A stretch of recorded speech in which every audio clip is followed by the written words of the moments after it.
Okay, so ignore the fact I'm a mess. I actually love this question, so thank you so much, Harper, for asking this. What is it like to be a Therian, or Therian, as people say it? There's no right or wrong way, so people that come at hating for me for how I say it, deal with it.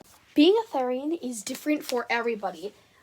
Being an ultra human, as is the umbrella term for it, is such a unique and individual experience, which I think is such a great community to see grow and develop. For some people, that could mean that you feel like you have ears, you have tail, even claws or wings, based off your certain stereotype. For others, it just means you feel deeply connected to this animal, like some sort of creature, like a bond. And for some people, it could be regarding an animal or a certain type as knowing you were that animal in your past life. There are many different terms for Therians. There's other paw, other critter, just straight up Therian, alter human, other human.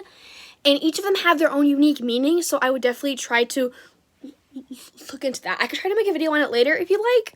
And no, you cannot just choose to be a Therian, but you can just choose to wear animal gear, because it is super duper fun, and it feels so freeing to have your little tail to wag around when you want. Be warned though, there are a lot of sellers that will try to sell you real animal tails that hurt animals. Do not do that. This is a $20 tail that I bought at the cutest little witchcraft shop in Pennsylvania. Completely fake, faux fur, but I love it because it's super fun and I love to wear it around. I would definitely recommend to buy these style of clips because they go onto jeans super duper easy, and you can also make your own tails.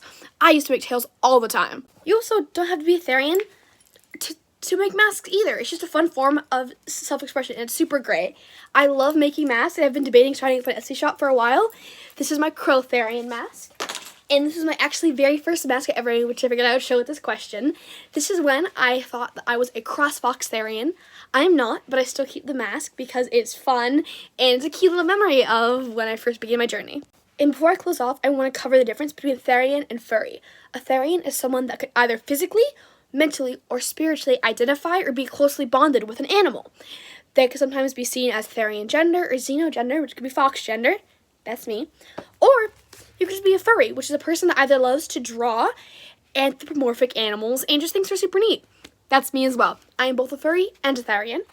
This is one of the first masks of my persona, Toxic. I might post some fan art of her later, I'm not sure. But I loved making her and wearing her around cons. It's super duper fun.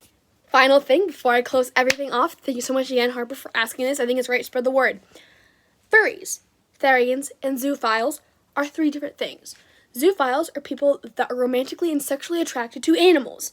By animals, you mean cats, dogs, squirrels, fish. I personally do not support and will not ever support any zoophiles, but I will always be there to support recovering zoophiles, people that are working through that. I am actually friends with a recovering zoophile myself, and it is quite a journey.